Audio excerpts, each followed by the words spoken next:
चुनाव के मद्देनजर छत्तीसगढ़ की सियासत में केंद्रीय नेताओं की एंट्री शुरू हो चुकी है। लगातार केंद्रीय नेता छत्तीसगढ़ के दौरे पर पहुंच रहे हैं। इसके साथ ही आम जनता को साधने और कार्यकर्ताओं को रिचार्ज करने की कोशिश लगातार जारी है।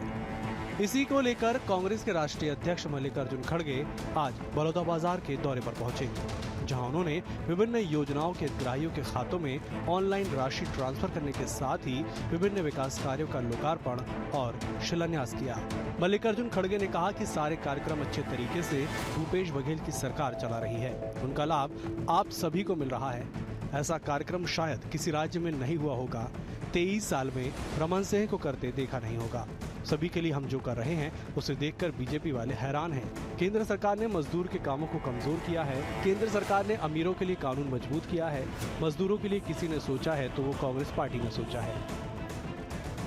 लेकिन ये सरकार आने के बाद मजदूरों के जो कानून थे उनको कमजोर किया, किसानों के कानून को कमजोर किया, सभी को कमजोर करते चले गए। सिर्फ अमीरों के लिए जो कानून बनना उसको बनाते गए, उनको जो फायदा देना वो देते गए, लेकिन गरीबों के बारे में कभी नहीं सोचा। अगर कोई सोचा है वो कांग्रेस पार्टी के लोग सोचे हैं और कांग्रेस के नेता लोग सोचे हैं।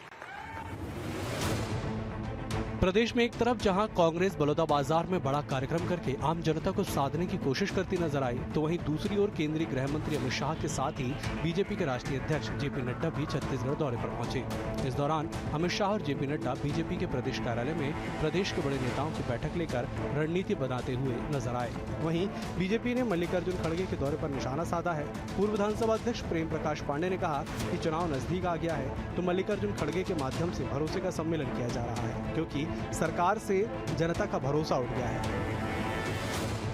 छत्तीसगढ़ में चुनावी समर के बीच केंद्रीय नेताओं का दौरा जारी है। जनता को साधने, विकास कार्यों के साथ ही योजनाओं की शुरुआत भी की जा रही है। वहीं आम जनता के बीच जमीन मजबूत करने बीजेपी केंद्र की योजनाओं को लेकर जनता के बीच जा रही है। इन सब के बीच कांग्रेस ने निर्माण श्रमिकों के लिए पेंशन योजना की शुरुआत की है, लेकिन इस सब का कितना लाभ राजनीतिक पार्टियों को मिलेगा ये तो आने वाले समय में ही स्पष्ट होगा। Bureau report, BSTV। नमस्कार, जवाब तो देना होगा में आप सभी का स्वागत है। मैं हूं डॉक्टर अवधेश मिश्रा। छत्तीसगढ़ की सियासत में इन दिनों केंद्रीय नेताओं का जमावड़ा बहुताया देखने को मिल रहा है। चाहे बीजेपी के परिवर्तन यात्रा में केंद्रीय नेताओं के लगातार आगमन की बात कर ली जाए, केंद्रीय मंत्रियों के आगमन की बात कर ली जाए, या फिर कांग्रेस की ओर से मल्लिकार्जुन खड़गे, प्रियंका गांधी, राहुल गांधी समेत तमाम दिग्गज नेताओं का जो जमावड़ा है चुनावी लिहाज से छत्तीसगढ़ में देखने को मिल रहा है। आज इसी विषय पर चर्चा करेंगे कि मंथन से क्या कुछ निकलेगा और प्रत्याशियों को टेंशन जो है, प्रत्याशियों के दिल की जो धड़कनें हैं कब तक इसी तरह से धड़कते रहेंगे। आज 3 बेहद ही खास मेहमान हमारे साथ जुड़े। पहले उनका ताल्लुक आपसे करा देता हूं। बीजेपी की ओर से निश्चय वाजपेयी है, बेहद ही सीनियर लीडर है। निश्चय जी, आपका स्वागत है। कांग्रेस की ओर से प्रदेश के महामंत्री, PCC के महामंत्री चंद्रशेखर शुक्ला है। चंद्रशेखर जी, आपका भी बहुत स्वागत है। वरिष्ठ पत्रकार, राजनीतिक विश्लेषक के शर्मा जी भी हमारे साथ जुड़े हुए हैं। के जी, आपका भी बहुत स्वागत है। निश्चय जी, पहला सवाल मेरा आपसे है। अमित शाह के दौरा 2 बार 3 बार स्थगित होने के बाद वो आते हैं, जेपी नड्डा भी आते हैं, बीजेपी के नंबर 3 रणनीतिकार माने जाने वाले BL संतोष भी आते हैं। तकरीबन 7 घंटे की मैराथन बैठक होती है, बंद कमरे के भीतर बैठक होती है, कार्यालय में किसी को एंट्री नहीं दी जाती है, जो पहले से भी इस तरह की तस्वीरें देखने को मिली है। क्या कुछ मंथन या चिंतन का दौर लगातार बीजेपी में चल रहा है, जबकि आप तो सरकार में भी नहीं है? निश्चय जी। नहीं, मंथन चिंतन नहीं, सामान्य स्वाभाविक बैठकें चलती रहती हैं। और हमारे भारतीय जनता पार्टी में प्रत्येक जो शीर्षस्थ नेता है वो भी कार्यकर्ता भाव से काम करता है और हर चुनाव को हम बेहद गंभीरता से लेते हैं। इसलिए सारे शीर्षस्थ नेता भी सभी चुनावों में पार्टिसिपेट करते हैं। और ये हमारी तो 5 साल काम करने वाली पार्टी है, 5 साल काम करने वाला संगठन है, तो उसमें बहुत सी बैठकों के दौर चलते रहते हैं। अभी चुनाव है तो आप लोगों की नजरें ज्यादा लगी हुई हैं। ये बात निश्चित है कि छत्तीसगढ़ के गरीबों के लिए जो मोदी जी का सपना है कि हर जिसकी कच्ची छत है उसका पक्का मकान बन जाए, 70 सालों में जिसके घर में शौचालय नहीं बना वो शौचालय बन जाए, गरीबों को इलाज कराने के लिए 5 लाख रुपए मिल जाए, उनके यहाँ कोरोना काल में राशन पहुंच जाए, कहीं कमी ना हो, ये सब चिंताएं हमारे यहाँ के शीर्षस्थ नेता करते हैं और उसके इम्प्लीमेंटेशन के लिए बैठकें होती रहती हैं और इसीलिए हम चुनाव भी लड़ते हैं। चलिए, लेकिन मैं अवधेश भाई मैं आपसे कहना चाहूंगा कि यहाँ सबसे दुखद विषय ये है कि उन जिन लोगों के मकान बनाने के लिए मोदी जी ने 12 लाख से अधिक मकान स्वीकृत करके भेजे, उनको वापस करने का काम भूपेश बघेल सरकार ने कर दिया।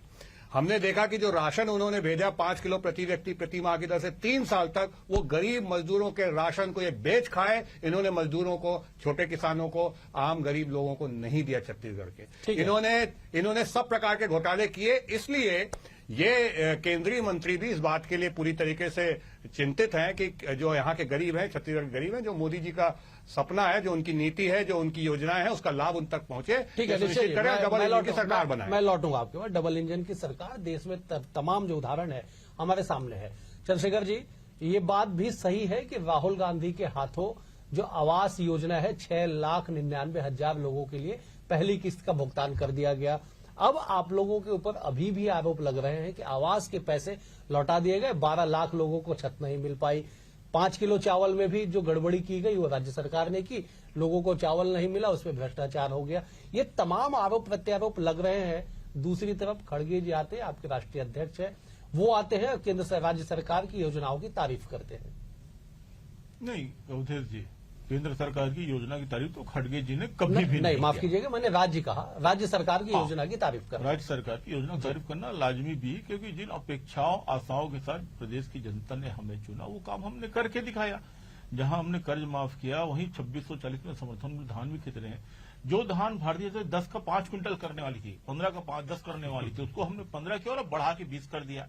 हम अपने दम पे धान खरीदते हैं, हमने अपने दम पे कर्ज माफी किया, हम अपने दम पे युवाओं को रोजगार भी दे रहे हैं और अपने ही दम पर, मैं आपको बता दूं, केंद्रांश नहीं आए, राज्यांश के दम पर हम 7 लाख आवास भी देने जाए। इन्होंने बड़ा जोर शोर से सर्वे किया था कि 15 लाख आवेदन है। भूपेश बघेल ने चैलेंज किया कि वो यदि आवेदन आपके पास है तो मेरे को दे दीजिए, मैं सर्वे करा लूंगा, मैं जांच करा लूंगा। वो एक कागज आज तक इनको पास नहीं पहुंचा पाए, क्योंकि इनको पास किसी ने आवेदन किया नहीं। अमित शाह जी आते हैं, जेपी नड्डा जी आते हैं, BL संतोष आते हैं, ये चिंतन करने नहीं, ये दुख व्यक्त करने आते हैं। परिवर्तन यात्रा की असफलता, जनता को फेस करने की इनकी क्षमता नहीं। खड़गे जी आए, आने के बाद 2 लाख की पब्लिक को एड्रेस किया। राहुल जी आए, 4 लाख लोग थे। प्रियंका दीदी थी, 1.5 लाख से ज्यादा महिलाएं थी, 188 आंगनबाड़ी की और मितानिन की, और बहनें जो आशाओं से भरी थी, विश्वास हो उत्साह से लबरेज थी। इनके नेता आते हैं, बंद कमरे में 4 लोग मिलते हैं, एयरपोर्ट तक में स्वागत करने जिनके 3 आदमी आते हैं। ये जनता से आंख मिलाने का इनके पास साहस नहीं है, क्योंकि इनके कर्म इतने पाप वाले हैं कि आंख नहीं मिला पा रहे हैं। लोगों को बोलते थे 2 करोड़ रोजगार देंगे, डीजल पेट्रोल सस्ता हो जाएगा, डॉलर और रुपए। मैं आप जब रिसर्च बोर्ड से मैं नहीं टोका, पर्याप्त समय दिया। डॉलर और पेट्रोल का रेट कम हो जाएगा, डॉलर रुपए के बराबर हो जाएगा। मैं तो किस्मत वाला हूं, मेरी किस्मत से पेट्रोल और डीजल के भाव कम होते, ये सब तो कहा करते थे। अब आ रहे हैं नगरनार को बेचने। नगरनार प्लांट जो मुश्किल से चालू हुआ है, उसको भी बेचने की काज सूची में डाल दिए। जो बस्तर का सपना है, उसको भी बेचने जा रहे। इनका बस चले तो भिलाई स्टील प्लांट भी बेच खाएं। सारे करोड़पति उद्योगपति मित्रों को इन्होंने कर्ज बांट के भागने का पूरा भरपूर अवसर दिया। कभी किसानों के खाते में ये बोलते थे कि मैं प्रधानमंत्री किसान निधि का पैसा सीधे बटन दबा के डालता हूं, क्यों नहीं डाला आवास का पैसा? किसने इनको रोका था आवास का पैसा डालने से? ठीक है, 800 करोड़ रुपए हमने जमा कर दिया, 8,000 करोड़। इनका पैसा आज की तारीख तक नहीं आया। ये किस मुंह से मुंह में मिट्ठू बनने वाले हैं? चलिए, मैं लौटूंगा। देश की जनता भी जानती है और देश की जनता भी जानती है कि ये सिर्फ जुमलेबाज है। भारतीय जनता पार्टी बहुत झूठी पार्टी, जनता को फेस नहीं कर पा रहे हैं। पलायन, परिवर्तन यात्रा की असफलता से दुखी होकर ये सिर्फ डांट फटकार का न्याय। चले, डांट फटकार लगाने आए, पाठशाला उनकी लगी है। मैं एक बार के शर्मा जी का रुख कर लेता हूं। के जी, एक तरफ खड़गे जी आते हैं, वो लगातार केंद्र सरकार पे हमलावर होते हैं। अमित शाह आते हैं, जेपी नड्डा आते हैं, बंद कमरे में मंथन होता है। मंथन और खुले मंच पे आयोजन कैसे देखते हैं छत्तीसगढ़ की राजनीति में? चुनाव को चंद दिन बचे हुए, प्रत्याशियों का ऐलान भी अब तक नहीं हुआ। नेता तो एक्शन में है, प्रत्याशियों की धड़कन बढ़ी हुई है। निश्चित रूप से छत्तीसगढ़ में जिस तरह से कांग्रेस मजबूत स्थिति में है, भूपेश है तो भरोसा की बात हो रही है, और राष्ट्रीय नेतृत्व जिस ढंग से भूपेश के कंधे पर हाथ रख रही है, उससे स्पष्ट है कि ये पूरी तरह छत्तीसगढ़ियावाद और छत्तीसगढ़ में जो न्याय योजनाएं हैं और सभी वर्गों के लिए जो लगभग 2.25 लाख करोड़ रुपए सीधे डायरेक्ट बेनिफिट के तहत दी गई हैं, इन सब योजनाओं को लेकर चुनाव जीतने के हैं, यहाँ तक 75 पार की बात की कर रहे हैं। लेकिन भाजपा इसको लेकर के है, पूरे देश में जिस तरह से भाजपा का विस्तार हुआ है, अभी हिमाचल कर्नाटक की बात छोड़ दे तो जिस तरह से भाजपा का विकास हो रहा है, छत्तीसगढ़ में वो घोड़ा जो है रुका हुआ है। और जिसको आने के लिए राष्ट्रीय नेतृत्व ने यहाँ तक कि प्रधानमंत्री नरेंद्र मोदी की लोकप्रियता, उनके काम के आधार पर, उनके चेहरे पर चुनाव लड़ने की जो नीति तैयार की है, उसी के आधार पर देखिए केंद्रीय नेतृत्व का लगातार यहाँ दौरा हो रहा है। प्रधानमंत्री का रायपुर में सभा होती है, फिर रायगढ़ में होता है, अब बिलासपुर में और जगदलपुर में भी सभा होने वाली है। इसी तरह से लगातार चाणक्य कहे जाने वाले राजनीति के अमित शाह का लगातार दौरा और राजनीति बढ़ रही। यहाँ प्रत्याशी चयन के साथ साथ जो मुद्दे हैं, छत्तीसगढ़ की जनता जो है मुद्दों के आधार पर राजनीति करती है। जन घोषणा पत्र एक प्रमुख कारण रहा है कांग्रेस को सत्ता में बैठाने में और भाजपा को बाहर करने में। तो 15 साल बनाम 5 साल का तो रहेगा, लेकिन भाजपा जिस तरह से 9 साल के कार्यों को आधार पर जनता के बीच जा रही है, तो मुझे लगता है जनता विधानसभा और लोकसभा में अंतर समझती है। और भाजपा को यहां जीतने के लिए जो न्याय योजना है उसका सब्स्टिट्यूट क्या है, जैसे चंद्रशेखर भाई बोले किसानों को जो राशि दी जा रही है, अभी 2800 की बात हो रही है, क्या आप उसके पार करेंगे? या आदिवासियों को बात है, आज जो 60 साल से अधिक उम्र के श्रमिकों के लिए योजना है, तमाम गोधन न्याय योजना है, क्या गोठानों की क्या स्थिति रहेगी, रिपा को लेकर, ये तमाम विषयों को लेकर इनको जनता के बीच जाना है कि इसके लिए केवल भ्रष्टाचार और कुशासन के आरोप के साथ साथ आप पॉजिटिव रूप से भाजपा इन योजनाओं का तोड़ क्या लेके आती है, जिसके भरोसे भूपेश है भरोसा की बात कही जा रही है। जी ठीक है, सरकार पे भरोसा जो है उसको तोड़ने के लिए उसके तोड़ के रूप में बीजेपी के पास क्या है? निश्चय वाजपेयी जी हमारे साथ बने हुए हैं। निश्चय जी, सबसे पहली बात कि चंद्रशेखर शुक्ला जी ने, कांग्रेस के सीनियर लीडर ने, महामंत्री है पीसीसी की, उन्होंने कहा है कि बीजेपी का मतलब बहुत झूठी पार्टी, उसका जवाब दे दीजिए। दूसरी बात, धान और किसान का क्या तोड़ है आप लोगों के पास, इस पे भी एक लाइन जवाब दे दीजिए। देखिए, मैं और भी बातों पे जवाब देना चाहूंगा। चंद्रशेखर भैया ने बहुत सारी बातें बोली, के भैया ने भी बहुत सारी बातें बोली। जो घोषणा अभी ये लोग घोषणावीर लोग कर रहे हैं, जबकि 7 दिन 10 दिन में अधिसूचना लग जाएगी और चुनाव आ गया है, इनकी पारी खत्म हो चुकी है। जन घोषणा पत्र में जितने वादे इन्होंने सारे वर्गों से किए थे, कोई भी वादा पूरी तरीके से नहीं किया। मैं किसान हूं, 2022 को मैंने जो धान बेचा था उसका पूरा कीमत भी मुझे अभी नहीं मिला है। जहां तक बोनस की बात कर रहे हैं, जब इनको सरकार बनानी थी 750 रुपए कुंटल का ये बोनस देते थे। उसके बाद अगले साल मोदी जी ने बढ़ाया उसको, तो इन्होंने उसको घटा करके 667 कर दिया। फिर उसके बाद मोदी जी ने अगले साल फिर बढ़ा दिया, तो बोनस को घटा के 600 रुपए कर दिया। उसके बाद फिर मोदी जी ने बढ़ा दिया। मोदी जी ने इतना बढ़ा दिया कि जब मनमोहन सिंह की सरकार थी तो 2014 में 1310 रुपए के हिसाब से 1 एकड़ में किसान को मात्र 19,500 रुपए मिलता था। आज इस वर्ष जो समर्थन मूल्य का पैसा प्रति एकड़ 44,000 रुपए के लगभग जो है मोदी जी देते हैं। और ये इतना पैसा बढ़ाने, लेकिन वहीं पे भूपेश बघेल जो 750 से शुरू किए थे, इस वर्ष उन्होंने बोला हम 20 कुंटल धान लेंगे लेकिन 9,000 रुपए प्रति एकड़ ही देंगे। उसके हिसाब से 450 रुपए कुंटल कर दिया। ये सच्चाई है। जहां तक मजदूरों की बात है, मजदूरों के बात को लेकर के अभी घोषणा कर रहे हैं, लेकिन भारतीय जनता पार्टी ने मजदूर स्वाभिमान के लिए 1 रुपए किलो चावल वाली जो योजना छत्तीसगढ़ में लाई थी चाउर वाले बाबा ने, उसके बाद जो 7.25 लाख के आसपास मजदूरों का मकान बनाया था, और उसके बाद 12 लाख मकान जो मोदी जी ने स्वीकृत किए थे, जिसको वापस करने का भूपेश बघेल जी ने काम किया। ये सारी योजनाएं ये इन्होंने मजदूरों के, और जो बेटियों को उनके साइकिलें मिलती थी, जो उनको जो सिलाई मशीन दी जाती थी, जो बच्चों को पढ़ाई के लिए सारी चीजें, बस्ते और सब फ्री दिया जाता था, उस सारी चीजों को समाप्त करते हुए भूपेश बघेल जी ने केवल ढेबर की आपराधिक गैंग को खुला छोड़ा, पहले दिन से लूटने के लिए छत्तीसगढ़ को, और इसीलिए ये वापस से टूह दिखाने का काम कर रहे हैं। जहां तक मैं 30 सेकंड नहीं, अरे 30 सेकंड और दीजिए। प्रियंका गांधी जी के महिला सम्मेलन की इन्होंने बात की। आपको ध्यान होगा कि रायपुर के जयस्तंभ चौक में ठीक उसी दिन, उसके 2 दिन पहले यहां पे एक बच्ची के साथ दुष्कर्म हुआ और उसको 2 दिन तक छुपाए रखा गया, जब तक प्रियंका गांधी यहां से चली नहीं गई। और प्रियंका गांधी ने एक शब्द नहीं बोला, राहुल गांधी ने एक शब्द नहीं बोला, सोनिया गांधी जी ने एक शब्द नहीं बोला, खड़गे जी ने एक शब्द नहीं बोला।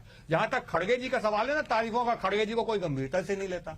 वो बेचारे भाषण देने खड़े हुए कांग्रेस के पिछले कार्यक्रम में, लोग उठ के जाने लग गए तो मुख्यमंत्री जी खड़े हुए बोले रुक जाओ अभी 10 मिनट और, भैया खड़गे जी भाषण देना सुन लीजिए। आज की स्थिति यह है कि खड़गे जी को वापस लौट के बोलना पड़ा कि भैया तुम लोग बात मत करो, उनके खुद के नेता उनको गंभीरता से नहीं लेते, आज इतनी गंभीरता से बात कर रहे हैं। अब एक बार जवाब ले लेते चंद्रशेखर जी, आपके राष्ट्रीय अध्यक्ष को लोग गंभीरता से नहीं लेते हैं। दूसरी कांग्रेस ही नहीं लेते ना, कांग्रेस के श्रोता नहीं लेते। को लेके बार बार आपकी सरकार पे सवाल उठ रहे हैं। देखिए उधर जी निश्चय भाई मेरे पुराने मित्र हैं और जितना उन्होंने लिख के पढ़ के रट के आया था उतना एक साथ में बोल दिया। और बच्चा है, बोलूं क्या भैया? नहीं रुक जाइए, मैं बोल लेता हूँ, आपकी बातों को जवाब दे देता हूँ। अपराध की बात करते हैं, अपराधों के गढ़ यूपी जहां इनके खुद के विधायक बलात्कार करते घूम रहे हैं, चाहे वो चिन्मय हो चाहे वो कुलदीप सेंगर हो। कल से एक टीवी में चल रहा है एक बलात्कार से पीड़ित 4-5 साल की बच्ची उज्जैन महाकाल के दरबार में, लॉ एंड ऑर्डर घूम आइए भैया, उज्जैन महाकाल के दरबार में, शिवराज मामा के दरबार में मीना खलको की जो बलात्कार करके हत्या की गई थी इनके राज्य में। ऐसे ना जाने कितने प्रकरण में गिना दूंगा जिसमें स्मृति ईरानी जी, सरोज पांडे जी मुंह से एक शब्द कभी नहीं निकला है। इनको अपराधों के आड़ में छुपने का अवसर मिलता है। भूपेश बघेल के शासनकाल में एक्सिस बैंक में डकैती में पड़ी 18 घंटे के अंदर सारे डकैत पकड़ा गए। ये तो भगाने का काम करते हैं, उनको और लुटा के भगाते हैं, विदेश तक भगा दिया। ये बात कर रहे थे धान की बात कर रहे थे। यूपी में बनारस में आज भी किसान 800 से 1200 रुपए धान बेच रहा है क्विंटल। आपका क्या उसमें योगदान? आप बोलते हैं आवास का पैसा दिए, आप बोलते हैं कि मैं डायरेक्ट पैसा दे देता हूं। आवास का पैसे डाल दिए तो जैसे ओडीएफ का पैसा डाले, आपने शौचालय के लिए पैसा डाला सरपंचों के थ्रू, केंद्र के थ्रू डायरेक्ट डाला, तो आप वो भी फेल खा के उसका पैसा रमन सिंह खा के भागे। आज भी जहां जिस गांव को ओडीएफ किया गया वहां पे शौचालय नहीं है, पानी तो है ही नहीं, शौचालय भी नहीं है। ये मलमूत्र को भी बेच खाने वाले लोग हैं, ये उसका भी पैसा, सड़ांस का पैसा भी खा जाने वाले लोग हैं। पैसे ही डाल दिए होते आवास का डायरेक्ट, वो पैसा डाला नहीं। प्रधानमंत्री किसान सम्मान निधि डायरेक्ट डालता हूं बोलते, जिसकी किस्तों का अता पता नहीं, ऐसी आवास का पैसा भी डाल दिए होते। झूठ के कोई हाथ पैर नहीं होते। पैसा हमने दिया 8000 करोड़ राज्यांश हमने दिया, केंद्र का पैसा आया नहीं। रमन सिंह के शासनकाल में लिखित में महालेखाकार की ऑडिट में आया है कि इनके शासनकाल में 2070 घर बने हैं, इसके ऊपर घर नहीं बने। कब कौन सा पैसा हमने वापस किया? पलायन और मीटिंग सीटिंग की प्रवृत्ति में परिवर्तन यात्रा की असफलता ने इतना विचलित कर दिया है, इतना विचलित कर दिया है कि न बोलने की स्थिति में है, न बताने की स्थिति में, खाली कुर्सियां, इतने कॉन्फिडेंस से गाली बकते लोग। भाई लोग, ये भाजपा की नीति है। अमित शाह जी आते हैं, किसी से मिलने का दुस्साहस नहीं कर पाते, कार्यकर्ताओं से आंख नहीं मिला पा रहे, बंद कमरे में मीटिंग कर रहे हैं, कार्यकर्ताओं से मिलने नहीं जा रहे, वो आरोप पत्र जारी करने जाते हैं, 50 लोग खड़े होते हैं, 24 माइनस हो जाते हैं। बिल्कुल निश्चय भैया, जो हमारे आप बोले निश्चय जी, मैं ये बता रहा हूँ कि ये जो कांग्रेस की छत्तीसगढ़ सरकार है, इसने विधानसभा के पटल पे जो आंकड़े रखे हैं उसके विपरीत बात इतने जिम्मेदार हमारे चंद्रशेखर भैया बोल रहे हैं। नहीं, बोलूंगा कि आपसे ज्यादा झूठ और आपसे ज्यादा झूठ बोल लेता हूँ क्या मैं? पटल पे रखा, क्या मैं आपसे ज्यादा झूठ बोल लेता हूँ? जिनके लिए देश में मोदी जी प्रसिद्ध है, 4 साल से चिट्ठी पत्री चली, आप कोई भी व्यक्ति जो कुर्सी में चलता है वो प्रधानमंत्री नहीं हो सकता। योजना है में चलने वाला व्यक्ति चाणक्य नहीं हो सकता। आयुष्मान का भी तो 90% पैसा राज्य सरकार देती है, आयुष्मान का 90% राज्य सरकार देती है। 5 लाख से 4.5 लाख तो भूपेश बघेल का होता है, 50,000 को लेकर क्या उपलब्धि बता रहे हो? जयस्तंभ चौक में हुआ कोरोना काल में लोग मर रहे थे, सड़कों में दौड़ रहे थे, खाने का राज नहीं दे पाया, देना चाह रहे हैं, खाली लोटा बजवा रहे थे, खाली लोटा बजवाने वाले श्रेय लेने चले आते हैं। चंद्रशेखर जी, मैं आप दोनों के पास लौटूंगा, एक बार केके जी का रुख कर लेता हूं। केके जी, ये तमाम आरोप प्रत्यारोप तो लगते रहेंगे और सदियों से लगते रहे राजनीति में। सवाल ये है कि ये मंथन का जो दौर चल रहा है, बार बार ये सवाल इसलिए उठ रहा है, बीजेपी ने पहली सूची जारी कर दी, ब्रेक लग गया। मैं लौटूंगा, मंथन नहीं चिंतन, चले मंथन नहीं चिंतन। बीजेपी ने पहली सूची जारी की, उसके बाद ब्रेक लग गया। कांग्रेस ने 3 तारीखें तय की कि 5 सितंबर ऐलान होगा, 9 सितंबर ऐलान होगा। अब कहा जा रहा है कि नवरात्रि के आसपास ऐलान किया जाएगा। ये मंथन चिंतन का दौर इतना लंबा क्यों चल रहा है केके जी? देखिए, मैं पहले ही कहा कि भाजपा छत्तीसगढ़ को गंभीरता से ले रही है, जिसके चलते लगातार राष्ट्रीय नेतृत्व का यहाँ दौरा हो रहा है। जहां तक मंथन की बात है, गंभीरता इसी में से देखा जा सकता है कि जिस तरह से सांसदों को मैदान में उतारने की बात आ रही है, सांसदों के साथ एकमात्र केंद्रीय मंत्री है उसको भी चुनाव में लड़ाने की बात हो रही थी। इसका कितना लाभ मिलेगा और पुराने जो 2018 में पराजित है उनके लिए क्या रणनीति बनती है, ये भी है। इसके साथ ही साथ जो मुद्दे जो महत्वपूर्ण है, जो छत्तीसगढ़ की जनता मुद्दों के आधार पर मतदान करती है, उस पर क्या स्थिति बनती है। आरक्षण को लेकर बातें लगातार आ रही है कि पिछड़े वर्ग को 27% आरक्षण की बात आज भी उठी है। खड़गे जी बार बार कह रहे थे ओबीसी में जो महिला आरक्षण है उसमें ओबीसी जनगणना की बात कर रहे हैं। तो कुल मिलाकर के आरक्षण की भी बात हो, चाहे गरीबी हटाने के नारा से लेकर गरीबी हटाने के नारे से लेकर वास्तव में गरीबी कब तक दूर होगी ये राजनीतिक दल कभी नहीं बता पाएंगे। क्या समय सीमा है, उसके लिए किस प्रकार से प्रयास किए जा रहे हैं, ये एक अलग विषय जनता के बीच में। और जो न्याय योजनाओं के माध्यम से लोगों को लाभ मिल रहा है उसका क्रियान्वयन कितना हुआ, इसका तोड़ भाजपा के पास क्या है। मैं वही चीज कह रहा हूँ, जिन जन घोषणा पत्र थी उसके अगेंस्ट में भाजपा किस रूप से आती है और केवल केंद्र सरकार के मतलब मोदी के चेहरे के नाम पर विधानसभा और लोकसभा दोनों जीतने की रणनीति बना रही है। जिस तरह से वन नेशन वन इलेक्शन की बात हो रही है, इसी तर्ज पर एक ही चेहरे पर क्या दोनों चुनाव जीत पर छत्तीसगढ़ में एक बड़ा प्रयोग होने जा रहा है, जिसका मुझे लगता है कि राष्ट्रीय स्तर पर भी इसका प्रभाव पड़े। जैसे 21 प्रत्याशी घोषणा की बात कहूंगा अवधेश जी, 21 प्रत्याशी घोषणा के बाद क्या स्थिति बन रही है, अन्य वहां जो दावेदार हैं क्या वो साथ में हैं, क्या चुनावी खर्च को लेकर के उनकी क्या स्थिति आ रही है, पार्टी की ओर से लो प्रोफाइल। बिल्कुल आपने सही कहा, मैं निश्चय जी आपके पास आऊंगा। बिल्कुल आपने सही कहा कि छत्तीसगढ़ में जो है प्रयोग लगातार हो रहा है। हमने 2019 में भी देखा, सारे सांसदों के बीजेपी ने टिकट काट दिए, नए सांसदों को मैदान में उतारा गया कि राजनीतिक तौर पे छत्तीसगढ़ में बीजेपी लगातार प्रयोग करती है।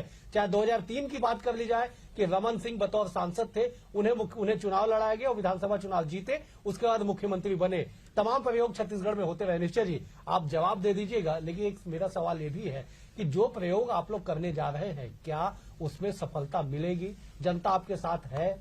देखिए, जिन लोग जो प्रत्याशी हैं भारतीय जनता पार्टी के लिए उसके तो सब काम करेंगे। प्रत्येक कार्यकर्ता चुनाव लड़ रहा है, निश्चित तौर पर प्रत्याशी कुछ ही होंगे लेकिन प्रत्येक कार्यकर्ता चुनाव लड़ रहा है। दूसरी बात, जहां तक प्रत्याशी चयन का विषय है, मैं आपको बताऊं 3 डेट कांग्रेस की गई है। हमने तो एक सूची जारी की ना, वो जो सूची जारी की है वो उसमें कौन है अभी विधायक, मुख्यमंत्री, इनके सारे प्रमुख मंत्री और सारे के सारे इनके विधायक हैं 21। इनकी हिम्मत नहीं हो रही, 3-3 बार इन्होंने डेट बदल दी, इनकी हिम्मत नहीं हो रही कि मुख्यमंत्री का ही नाम कम से कम घोषित कर दे कि यही लड़ेंगे, वहां से अभी तक कंफर्म नहीं कर पाई। 3 बार लिस्ट निकल गई, डेट निकल गई है, ये अपने मंत्रियों के लिए नहीं कर पा रहे। जो विधायक जो वहां से सिटिंग है उनको मिलेगी टिकट, कट जाएगी, ये भी तय नहीं कर पाए। इतना हास्यास्पद विषय है। कांग्रेस भगदड़ का माहौल है और भारतीय जनता पार्टी की तो पूरी सीटें जो है ना, टिकट प्रत्याशी सब तय है। चलिए सब तय है, समय सही समय पे घोषित होंगे। बाकी है चंद्रशेखर जी, कांग्रेस के भीतर भगदड़ की स्थिति मची हुई है, बीजेपी ने सब तय कर लिया है, केवल ऐलान मात्र बचा हुआ है। नहीं, निश्चित तौर पर बीजेपी ने सब कुछ तय कर लिया है। यह भी तय कर लिया है कि हार का खींच किसके ऊपर उतारा जाए और हार का टेकरा किसके ऊपर पड़ा। अरे मुख्यमंत्री बिल्ली खम्भा नोचे, अरे क्यों करे तुम्हारे लिए है, तुम्हारे मूर्खता में हम क्यों फंसे, अपनी मूर्खता आप क्यों एक प्रत्याशियों का हाल बेहाल है। सारे लोग चिल्ला रहे, रोहित साहू बोल रहा है मैं चुनाव कर लूंगा, सरायपाली में बगावत हो गया, आसाराम ने साहब पूछ रहे कि मैंने कब टिकट मांगी।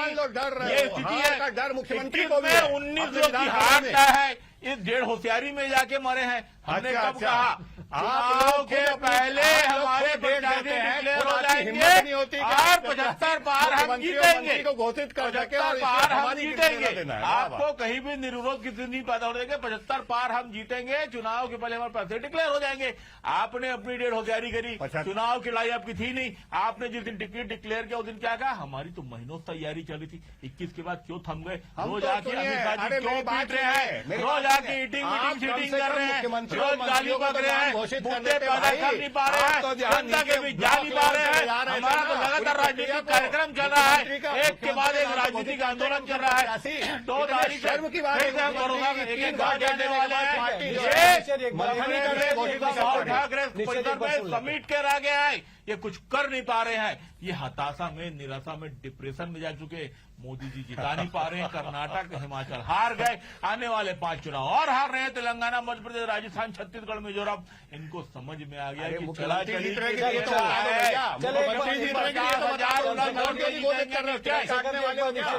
50,000 वोट से जीतेंगे। क्या